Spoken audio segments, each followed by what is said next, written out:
need to fit into that culture. Do your research and understand the culture, right? But we also have people who feel like, but this is me. This is who I am and this is how I dress up. I'll give you an example of a former colleague that I worked with, and she was very good at her job. But then the organization felt like her dress code was questionable. You know, despite being good at her job, she did not get it. Why? What do we need to do to help us to conform? I don't like the word conform because then you lose a part of yourself. Yeah. What do we need to do to help us to understand?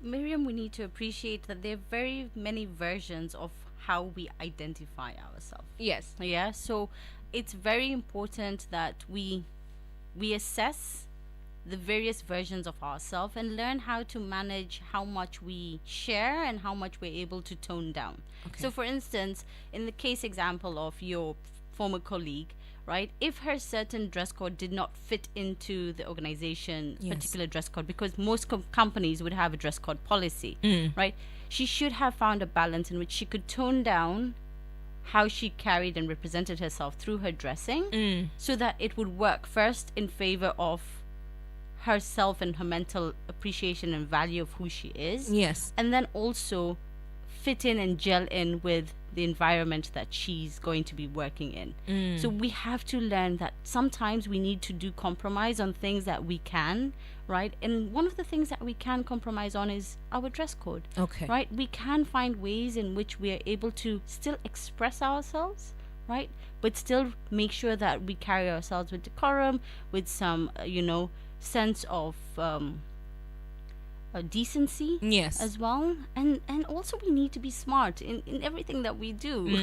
I mean, please brush your hair, take a shower every morning. It's the basics. Clip your toenails. Just take care of yourself. Yes. Look like a human being. Yes. It's the basics. It's the basics. Okay. So I get into the interview. Now, my CV has been accepted. I'm going for the interview. I sit down and there's a panel. And one of the questions is, tell me about yourself. How do we answer this? Yeah. How do we answer this? So, as you enter the room, Yeah. first and foremost, how you've entered the room matters. Yes. If you've entered the room with your head down and your shoulders slouched, looking so ruffled up, shirt untucked, unpressed clothes, looking all stained and messy, automatically you've already sent a message without even realizing that you have. Yes. Right? So it's very important first how you've entered the room. When you enter the room, it should be very confident, it should be very vibrant, shoulders back, look up straight, walk straight, Yes. smile on your face. And it's not just a smile on your face, but it's a smile in your eyes. Your smile needs to translate into your eyes, because it really then resonates warmth. I'm happy to meet you. I'm happy to be here, right? Remember, if you can take what I'm saying and remember the time when you would sit with your friends or your mom or your dad or somebody that you're very close to. Yes. That happiness is not just a smile, but even how you have in your eyes, a spark in your eyes. Yes. It would come into life. Yeah. So it's the same kind of feeling you need to have when you're meeting that panel, because ultimately you're going to now form a new bond, a new relationship, right? And you want to be part of a team. Yeah. Right? So that's where we start. Okay. Now you've sat down, right? And tell me about yourself is one of the first questions we ask, right? Yeah. And I usually start that question with, I want you to be at ease Okay. during this process, because I know it can be very unnerving for you, right? I want you to take time to tell me a little bit about yourself, because I want to understand you better. So it's how even the question is approached. Most people look very warm. Yes. Yeah. Because I'm telling you, just lay back, sit back, relax. I want to understand you. Yeah. Because I want to appreciate who you are. Not just on paper, but who you are and how you carry yourself, what you represent, what are your values, what are your Yes. principles, so that I can have a better understanding on how this relationship would be good for us and good for you. Yeah. Right? Yeah. So it's how the question is posed, of course, right? If you're entering a room and everybody's very angry looking, very sulky looking, not giving you the attention, of course you're going to be very you lose uneasy. your confidence, Yes, you're going to actually. be very uneasy. Yeah. But despite that, because you're not in control of how the panel receive you, Yeah. you're in control of how you are going to handle yourself in front of this panel. Okay. So ideally, if you're not very good in impromptu speak, then write down beforehand how you identify yourself. Oh, okay. Write down beforehand. You know, have your own short notes. Write down, I am this kind of person. This is what I like. This is who I am. These are my principles. These are my values, right? I'm able to showcase examples of how my values have been put into practice, how I actually carry my principles in life and in any other job I have worked in previously. So share that with the panel, and it opens up the conversation on principles, values, how you've been able to carry out your work in the past, and then now bring it back to how can I add value to you as I want to join your company. I'm writing it down. So principles, values, how you've been able. I hope you're writing it down with me, my dear listener. So principles, values. Yes, yes. You need to write it down. You need to actually take time out to identify who you are. Who is Miriam? Yeah. You know, who is James? Who is Anne? Who is Salim? Who is Muhammad? Who is Arafat? You know? Yeah. You need to identify who you are, because ultimately it's the most definite question in any interview process. Yeah. Right? I feel like we tend to lose it, because then it's like, how personal do I get when I'm answering this question? Tell us about yourself. Do I get personal, or do I stick to my career? It's good to have a humane aspect to sharing who you are, but primarily because it is a workspace, it needs to come down to sharing experiences and your traits, values, personalities, principles that can resonate with the business. Oh, great. Great. I like if somebody would tell me, yes, they know how to cook, but jumping into, oh, I like to cook and this is what I do, as a first statement in an interview process, I'm really thinking, okay, you're here for, you know, a customer service job. Yeah, that's true. How do we go from customer service to cooking? Yes. Oh, we lose it, actually. Yes, you lose it. We do lose it. So you can bring that at the end when they ask you, how do you spend your free time? You know, because those questions will come. They're very standard questions. So how do you spend your free time? Oh, I like to cook. I like to cook Thai. I like to cook Swahili dishes. This is my favorite. But that's when the interview process has become informal. Okay. But the beginning stage, it's very formal, right? So and you have to also have structure in your speech. Oh, great. Great. What are some of the things that we say in interviews that might hurt our chances of getting employed? Not sharing your experience, if you have it, if you have work experience and you've been able to succeed and have success stories in your work experience, not sharing that or not bringing it to light, especially if you're taking on a more supervisory role or a more senior role, probably would be a setback for you, right? Not highlighting and shining your skill sets, right? Not being able to articulate your thoughts, rambling on, you know, an idea or a thought that doesn't end. That means I'm out of words. Yes. Like, you've probably asked me a question that I don't have the answer to. Yes. But then I don't know what to say. I don't know if it's okay for me to just say I do not know. Is it okay for me to say I do not know? It's okay to say you don't know if it's something that's not in line with probably what you're supposed to know, right? Or for instance, something that's unrelated, maybe a global, you know, epidemic or a global scenario, something outside your scope. But it's not okay to say you don't know when I ask you, what does the company do? What do we do here at our company? And your answer is, I'm sorry, I don't know. I'm sorry, I didn't do my research. Yes, that's a no.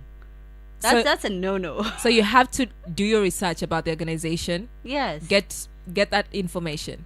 Oh my goodness. Yes. Now the next question, which we struggle with a lot, is what's your expected salary? Ooh. Why? First of all, why? Does the organization ask that question? And also, how do we respond? The reason as to why we ask this question is truly because every vacancy has a budget. Yeah, that's set around allowing to introduce a new team member to the task force, right? And that's why we ask this question, because if your expectation is far beyond our budget reach, then of course we're not going to be able to progress with you unless there is more value add for us to reconsider our budget. And it happens sometimes. I've had people who have been able to join our organizations, and our budget may not have necessarily allowed at that time, but the value add of having this person part of our team made us reconsider whether we can accommodate the ask. Yes. Right? So it's not don't be shy from stating your expectations, but also you need to be realistic. If, for instance, you have a certain salary bracket, maybe 60 to 100,000 or 30 to 40,000, and you're asking for 500,000, you need to justify why I need to pay you 500,000. Yes. Yeah. You need to show me what is the value add, and it all comes down to how, if I join your team, and when I join your team, this is the contribution I will make. This is how I can help you achieve your success story. Right? And that needs to shine in the interview. Right? Yeah. So it's not a bad thing to ask what is your salary expectations, but also the response we receive from it. Yes. Don't undervalue yourself. Yes. Because that we need to talk about. Don't undervalue yourself, because ultimately you're probably moving from your previous employer for various reasons, but one of the reasons people do leave their employer is because of the monetary compensation, right? And so by the time you're making that decision, that the monetary compensation, of course, on the set, that is VJ Chris doing his best, and you're moving on to a new employer, you already realize that there is something you need to satisfy, which is, I need to feel valued for my contribution through a certain amount in terms of remuneration. Okay. So don't undervalue yourself if that was a reason as to why you left your previous employer. Yeah. Okay, so don't undervalue yourself, and also be realistic when you're going to overquote. Yeah. You do need to be realistic. It needs to make sense, you know? Yeah. Okay, what questions do you have? 0700917917. This is your chance to consult for free, by the way. This is your chance. So send me those messages on 0700917917, or you can call us on 0732917917. This is the Breakfast Club on SwahiliPot FM at 5 minutes to 9. SwahiliPot quote of the day. Everyone anaanzia somewhere. Kuna challenges zina lie ahead. Stay motivated, and above all, stay consistent. Consistency is what brings out a result which is so different than mtu who puts one leg in and one leg out. You get it? And what I'll say for these content creators ni kwamba, let these challenges excite you. Let these challenges be things which you'll be happy to face. Yes. And by these challenges, I don't mean ni things to deter you from your dreams ama nini, but these are things which will shape you to become what you're supposed to be in this industry. For instance, even kisu wakati kinanolewa inapitishwa juu ya ile mawe. The friction going on, it's a lot.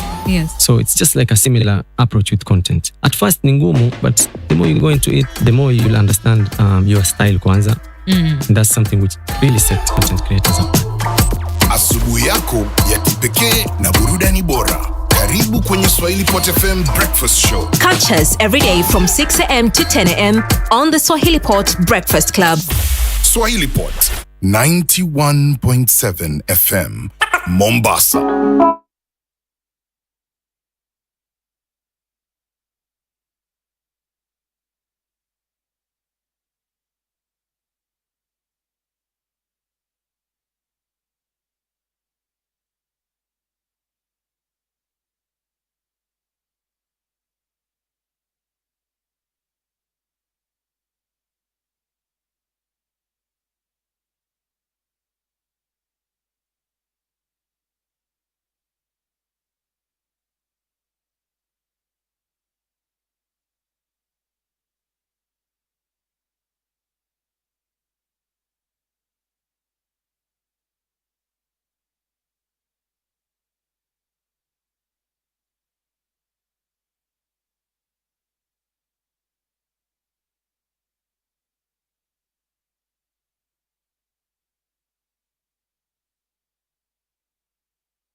Napenda kusikiliza SwahiliPot FM 91.7. Marhaba.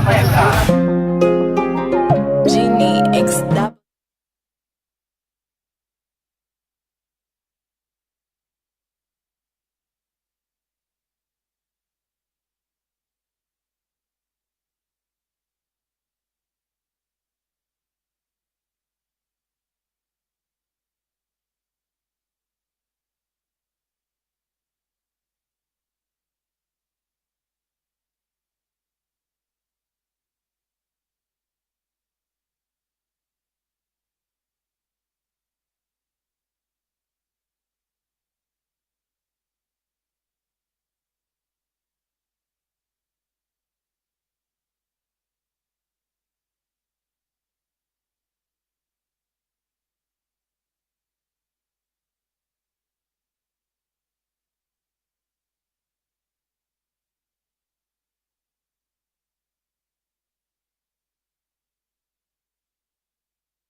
J Melody there with Far Away, playing right here on SwahiliPot FM Breakfast Club. Good morning to you. It is 4 minutes past 9. My name is Miriam Angill, and of course we're talking about why you are not getting certain opportunities. With me in studio is Ibtisam Balala, and we have highlighted a lot of things.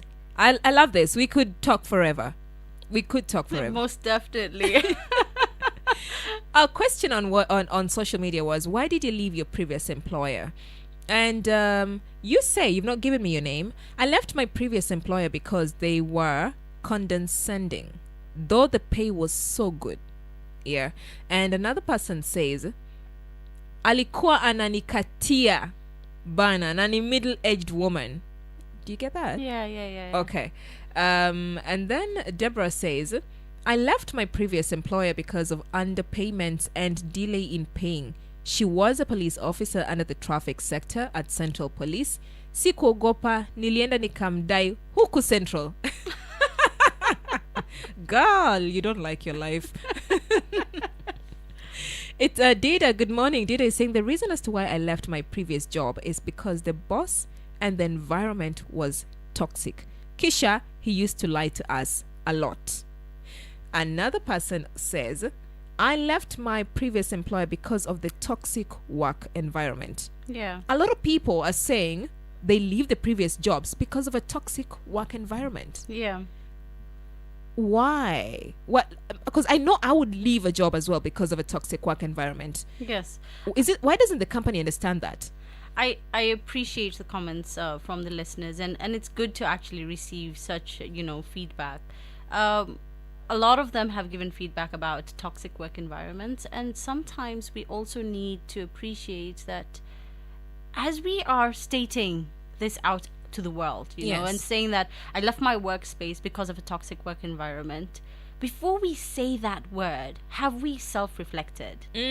Have we evaluated how we have participated in that environment, probably to build the toxicity that was created? Right?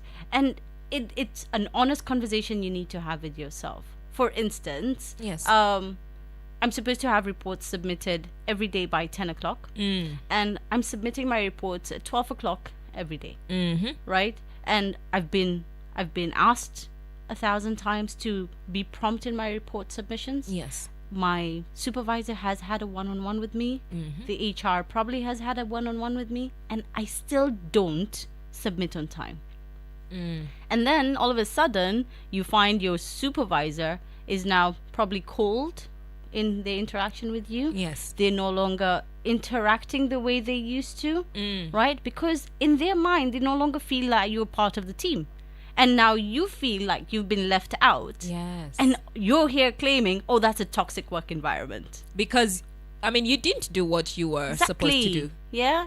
So before we go out and stating a work environment is toxic, we need to first self-reflect. What was my contribution in this process, right? How have I made the environment or contributed to this environment? And there are some genuine cases where, yes, you probably did not contribute to the work environment, and the supervisor or the team that you're working with just do not gel with you. Yes. And that is valid, right? But before we move to that, you need to first self-reflect. Okay. What of the flip side? So let's say it is not me, and because the spaces, the organizations you get into, and I think for somebody to say toxic, it gets to now the mental. Yes. Yes. If I'm not mentally stable, and every single day I come in and you're yelling at me as a supervisor, and the next thing is you're calling me at odd hours. You know, there's certain rules. You expect me to be in certain spaces at a particular time, and we have 8 to 5. The specific timings. Yeah. So most people complain about their bosses because they're like, I cannot work with this person because of this and this and this. Yeah. What's the flip side of this? Okay. You can first recognize that the person that is your senior or your supervisor is also human. So you need to first take the courage to have a conversation about your boundaries. Good. Yeah. It's very important to be courageous. It's very important to actually identify what you're comfortable with and what you're not. Right? So you need to, in that environment, in the scenario you've just given, you need to actually ask for an opportunity to have a one-on-one. Okay. Right? A safe space, preferably not in that work environment. So maybe, let's go out into the garden, or let's go out into the yard. Let's have a conversation. Let's have a cup of tea. I need to share with you. I need to share with you how my work environment is impacting me and my mental health. Yes. Yeah. And I would like us to come to an agreement on what is okay and what is acceptable, so that we can have a better work relationship. Have we had that conversation? Or are we just assuming that your supervisor and your senior are never going to be able to understand you, and so you block out? You put up a wall, you put up your guards up, and no longer are you a team player, no longer are you interactive, simply because in your mind you believe they will never relate. Yes. But before you've made that decision, have you had the conversation? Have you taken the courage to actually have a one-on-one with them? Yes. Yeah. So let's say I've had the conversation with my supervisor, and I've said, this is what's happening. I feel like when you do this happens, and I feel like I'm creating those boundaries. All right. Then the next thing is you're fired. What? Because you're fired, man. Because hey, I spoke up. Yeah. What's going on? And we experience this, and I'm talking from.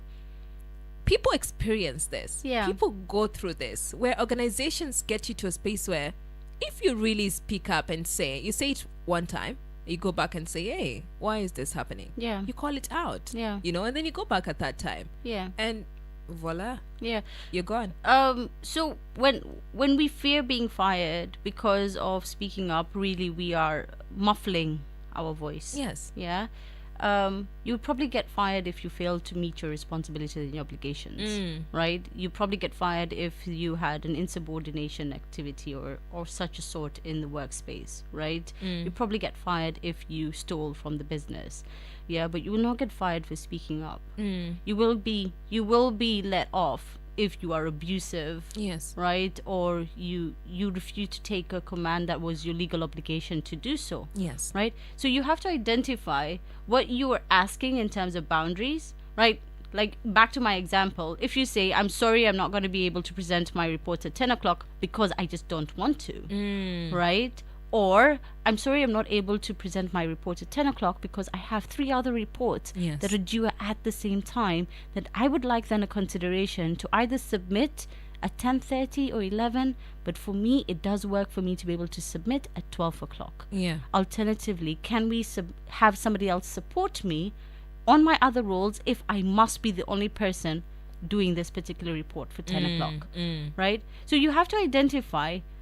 So you're afraid of being fired because you spoke up, right? But when you spoke up, were your asks relevant to the environment first? Yes. Right? Did it fit into the culture and the work environment? And Yes. more particularly, how does your ask reference back to your roles and responsibilities, right? So if my company expects me to be in the office 8 to 5 every single day, Monday to Friday, and you're telling me that, no, I don't want to work in the office, I want to work from home, my company does not allow you to work from Yeah. home. So you cannot ask me to want to work from home. Yeah. Yeah? So you have to be very clear that your asks have to have some validity to Yes. them. Yeah. Yeah. Period. And if ultimately, even after your asks were valid, and still you find that there is really no change, then ultimately you need to see and make sure you do what's good for you. Okay. Which Yeah. is to leave. If this is what it is, then Yeah. yes. If you're able to compromise and find a work environment that works for you, right, and find balance in between all, then we stay, Okay. right? But success is different for everybody. It is. And we have to appreciate that, right? Yeah. So, and you also have to protect your being and yourself. And that also includes your mental state, right? So, one of the listeners mentioned that it was a toxic work environment, but the pay was very good, Yes. right? So, when you join this company, they could recognize the value add. Yeah? And so they paid you the very good salary. Yeah. What has changed? What has changed from when you joined to where you are now, that you are now recognizing your workspace as toxic? And so it comes down to self-reflection. Okay. Take a moment, actually take a moment for yourself, right? Evaluate how you have grown and the evolution you've had and how it has been able to gel with the company. Yeah. Okay. I know we have answered that. But what are some of the reasons, other reasons as to why people leave jobs? Well, the big one, of course, is money. And that's really where our listeners have really touched on. But other reason as to why people leave jobs is family reasons, time out to take. Or an employer. Let's just say an employer. Okay, so if it's a specific employer and you're still working in the employment sector, mental state, your work balance, your vision, and how you want to actualize your vision, right?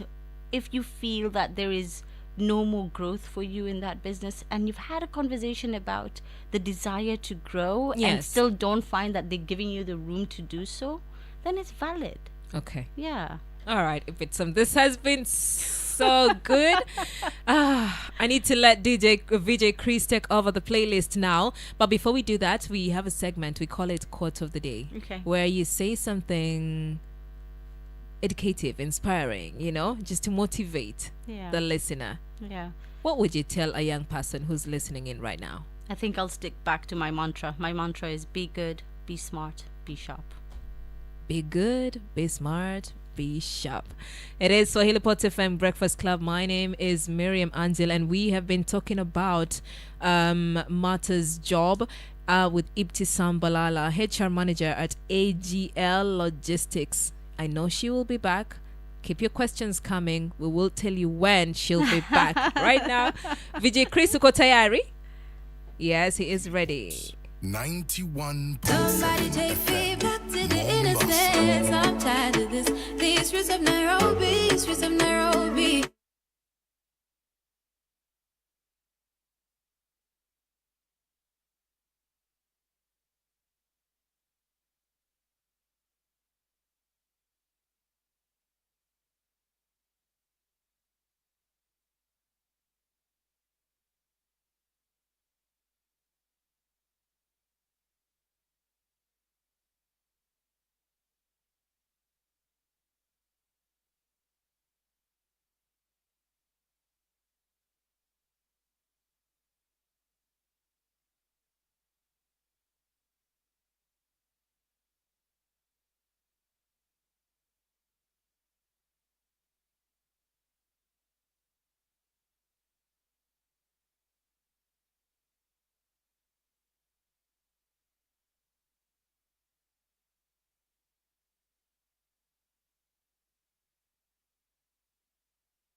With an apology, but Tato Semangi Paula, you just hit me like food is ready. Bekwenda. Oh.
And that is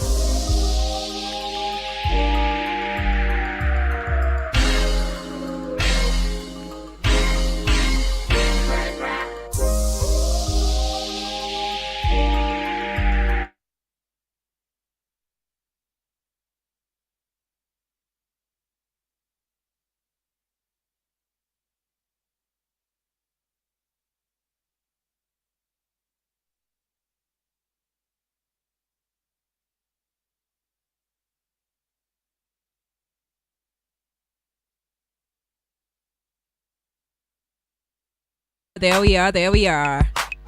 That is VJ Chris wrapping up his warm-up mix in this hour, but he's going to be doing that all the way from 10 to 11, so stay tuned. And like I said if you have any song requests for VJ Chris, you know what to do at SwahiliPot FM on X, Facebook and Instagram, or you can just call us on 0700-917-917. Yeah, unaweza piga simu pia, lakini the most important thing pia ni kututumia a message on WhatsApp on 0700-917-917.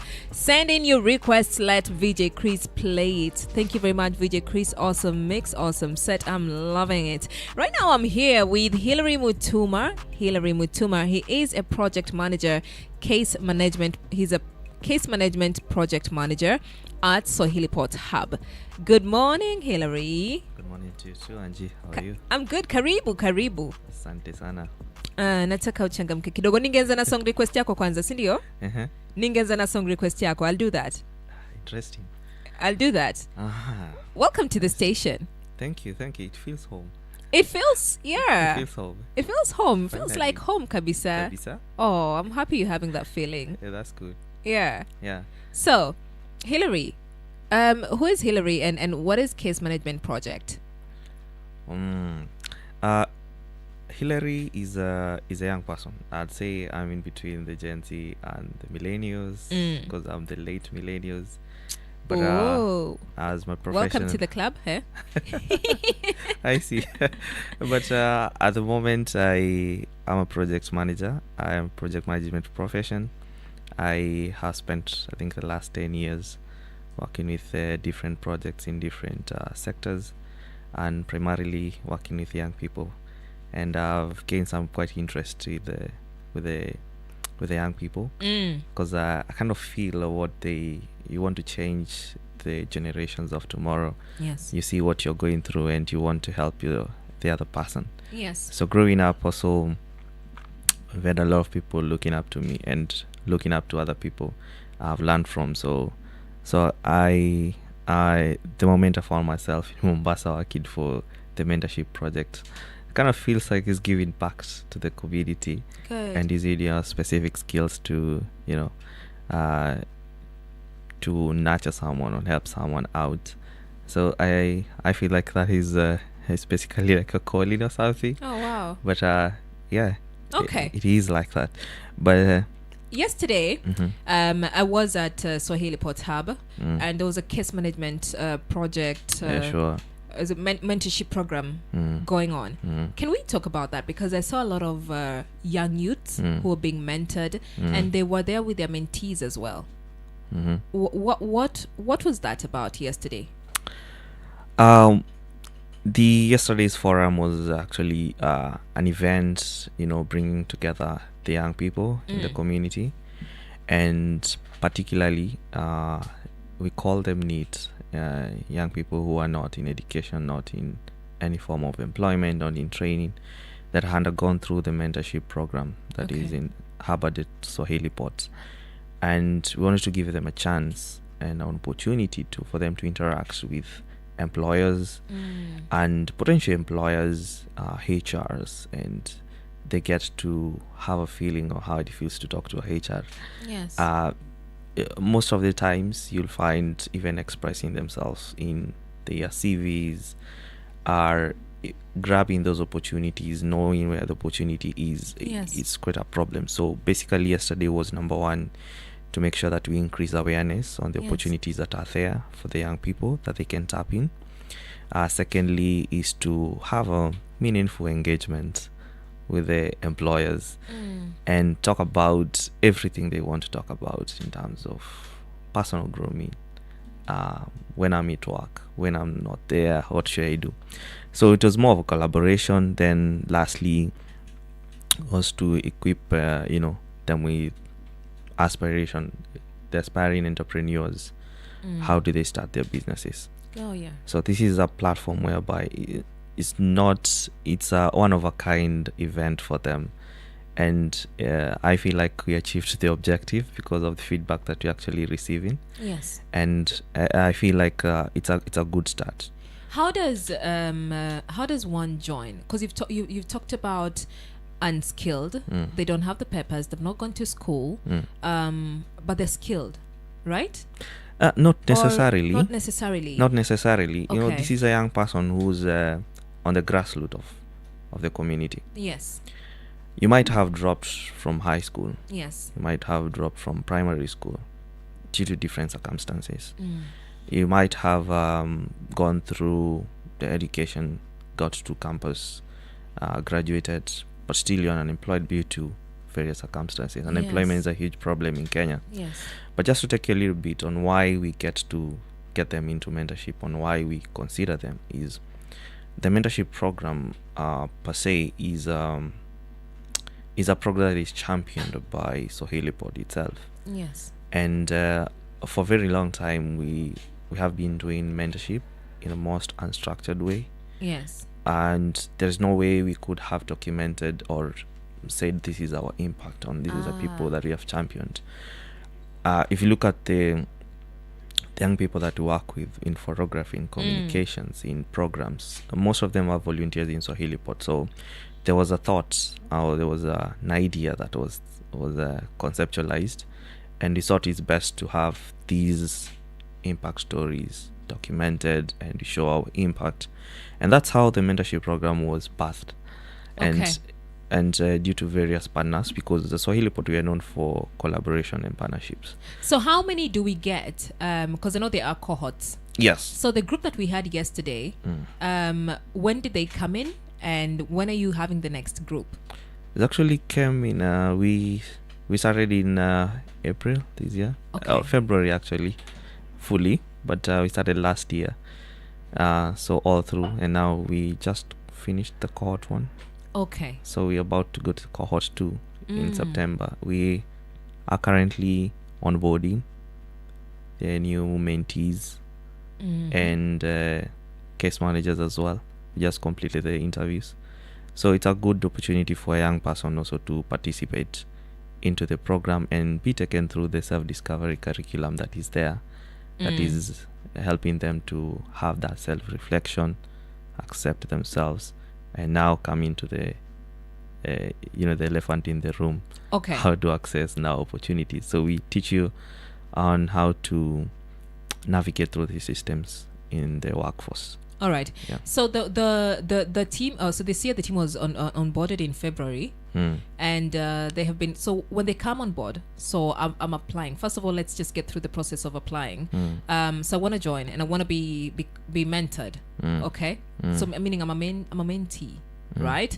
Yes, I want to be mentored. I want to learn everything. What do I do? You can number one. We have community champions who are in the communities. Yes. And number 2, we work with collaboratively, very close with the CBOs that are there. So we have an umbrella, we call them the Youth Hub Networks. So that's a good avenue. The second one is reach out to us. Okay. Every day, the case managers are out there requesting young people to join. Where there is young people seated in a social gathering or seated in a social hangout, that is the space we want to be. How do they reach out? As I said, community champions, through our WhatsApp, through the SwahiliPot social medias. Okay. It's a good avenue. But as of now, the message is out there, so we're even trying to find them. So maybe you can meet at the middle and use the community champion, and especially the Youth Hub networks. Any Youth Hub network that's around you, just go to them and they will direct you, and you will get to us now. Okay, so any Youth Hub network that is around you, yes, uwafikie and then you get to register through that, and you become Yes. you become selected for the mentorship program. Yes, yes. They'll just feel an expression of interest Yes. that we have. And once they do that, now they're already fully onboarded. We just now take up there and call them call them. Yes. And then do the matching that is needed, and we do the onboarding and tell them what the program is about, because we need to manage the expectations. Yes. Because young people always have the quick fix mentality, so we need to try and tell them this is the expectation, this is how we are going to move. So you're willingly coming here to learn without expectation of maybe paying reimbursed or something like that. Okay, but so that's how we go about it. So walk me through. I come in, I've been onboarded. You said you do the matching. You do the matching. Who do you do the matching with?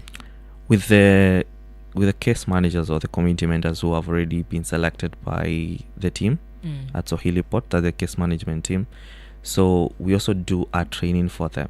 So we do a training, and now when we match them, they are fully capacity builded in such a way that they'll be facilitating those sessions in a very seamless way, and the objectives that we want them to pass, or the message that we want them to pass, it will be holistic now. So the team now will be doing monthly monitoring and managing the process. Yes. And making sure that the objective 1 is covered and how it was covered. Objective 2, a meeting, we are able to meet all the deliverables that are expected. Okay. Yeah. All right. So I've been matched with my mentor. So I go through the training. How long is the training? Actually 6 months. Okay. Yeah.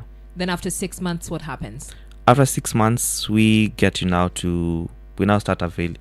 These kind of opportunities are there. First of all, we take into an alumni community. So we've created that alumni community whereby any opportunities that will be passing along will reach out to you, will get to you. Okay. And at this moment, we're actually asking them also to get onboarded into the full sub platform and create an account. It's more or less like a Mombasa LinkedIn profile. Yes. You just create yours, and opportunities will be posted there. So you're able to, if a job matches the skills that you have, because you have been given some employability skills into the program, you're able to click and apply. Okay. Additionally, still on that, mentorship is a continuation, so we are looking for more of a post-mentorship program. That's where the professional mentors come in.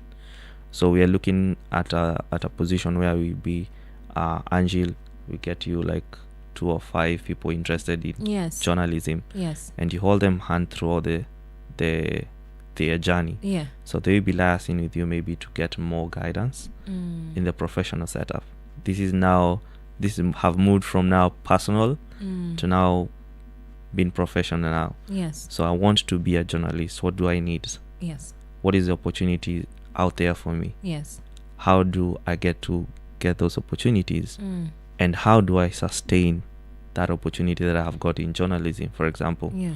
So there's a lot to learn for the young person.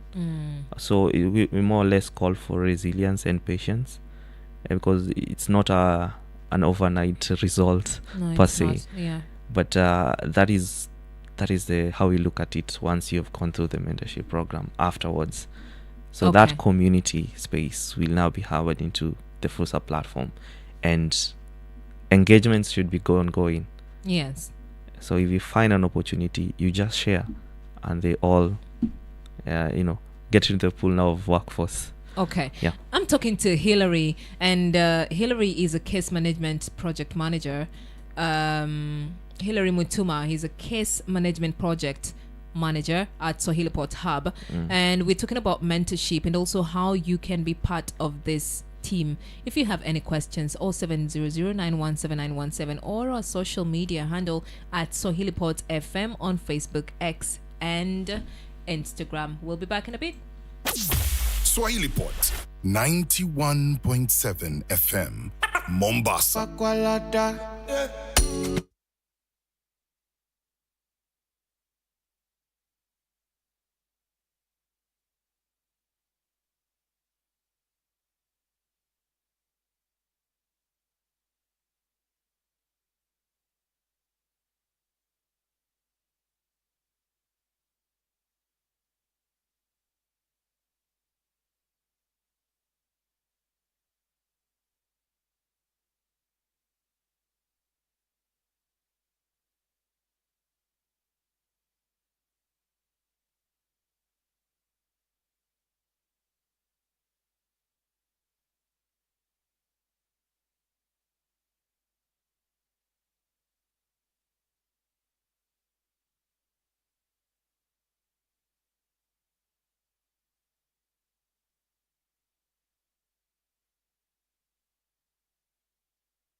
Also, how you can join in.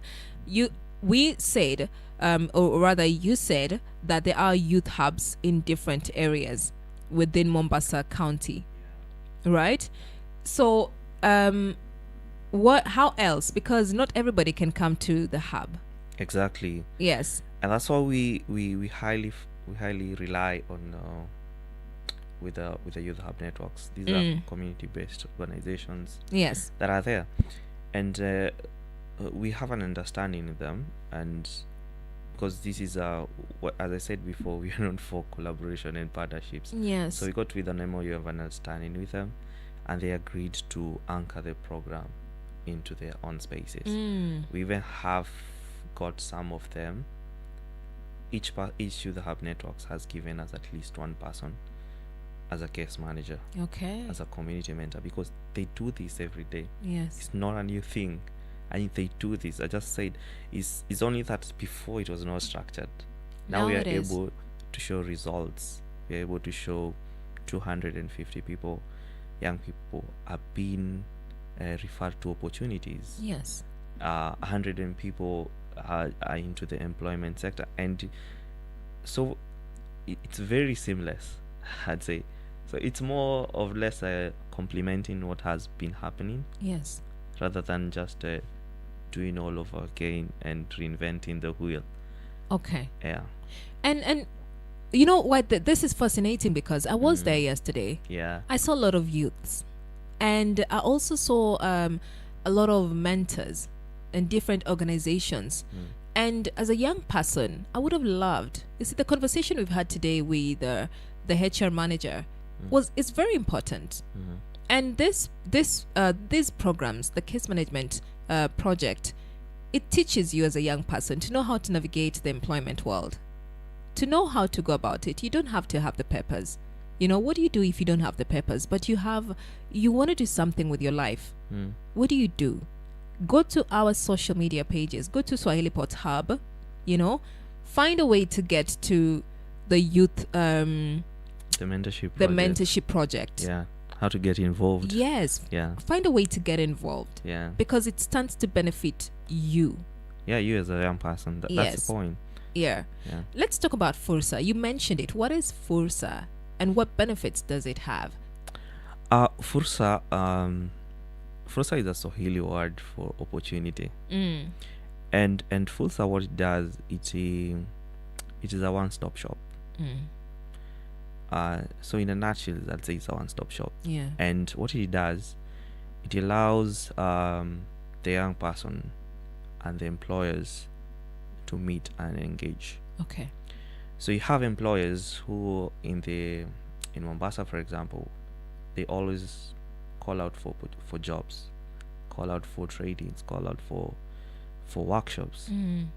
So what Fursa was intended to do, or intends to achieve, is to have all these opportunities put in one basket. And then you have young people across Mombasa also in the same space. Yes. So that you're able to look at what are the opportunities in Mombasa, for example. Yes. If I am interested in the hospitality industry, I'll use hospitality because it's widely, it's like what is to be known for. But yeah, you're able to go and say and see there's an opportunity for barista, for example, at Pride Inn. You apply. Why? Because your portfolio at Fursa, it indicates you have the skills that are needed. Yes. To apply for a job for barista. Yeah. That's why I liken it more with LinkedIn. Yes. And you're able to even get a prompt message showing you that you qualify to apply for this position. Oh, great. So it's a one-stop shop, I'd say.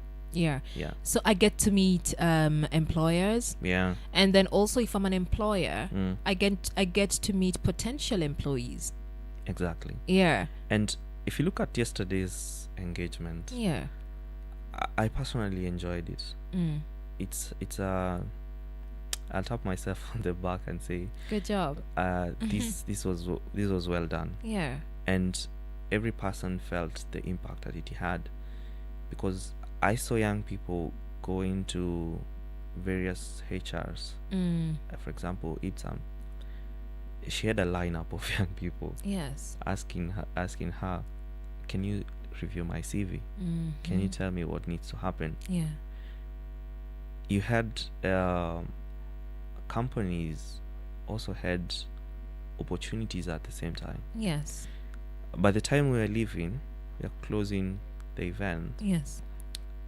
I had a young one of the leads in the hospitality sector had a lineup of young people already.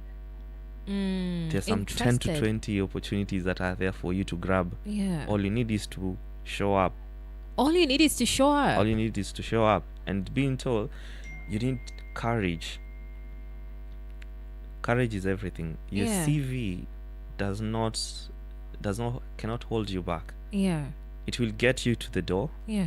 But you have to open the door. You have to open the door. And sit down and express yourself. Say, I can do this. 2, 3, 5 years experience, those are not important. It is meant like to test you. If you're courageous enough to say you can do it. And I was happy to hear even Zohra mentioning that if you come to me and say you just want to learn with the right attitude, you have the right attitude, you have the zeal to learn, employers will give you a chance, because what young people maybe most of the time they say they lack is that opportunity, someone to take a chance with it. Yes. And it's very simple. Majority of us started our careers with just be given a chance. Yeah. Someone believed in you and you started it. And that's why I'm saying, how do you sustain that opportunity that you've had? Yeah. So there is one, get it the opportunity, the information. 2 is the process itself. How can I get there? What skills do I need? Yeah. And lastly is, how do I sustain it? Yeah. How do I sustain? What do I need to do extra to sustain it? Continuous learning. Courses are out there. LinkedIn. There's an open university in Kenya. Grab them. Go and learn something new. Talk to a profession who's in very specific, in an area that you'd like to learn a few things. Learn from them. Practical experience. Yes. It's very important. Well, Hillary, you've given a lot of, strong points there. Very, very strong points. Yeah. And I just want to take you back, Kidogo, to Fursa, because it creates an opportunity where I get to meet a potential employer, and a potential employer gets to meet me, who's looking for a job. How do I join? What's the link? What's the website? The website is just Fursa. Fursa.co.ke. And it's out there. I think it can be shared within our socials, and everyone can access it. Okay, Yeah. we will give more details on Fursa and also how you can be part of it. Of course, we'll be talking about it all day, all through the week. There are a lot of opportunities, the way Hillary has said.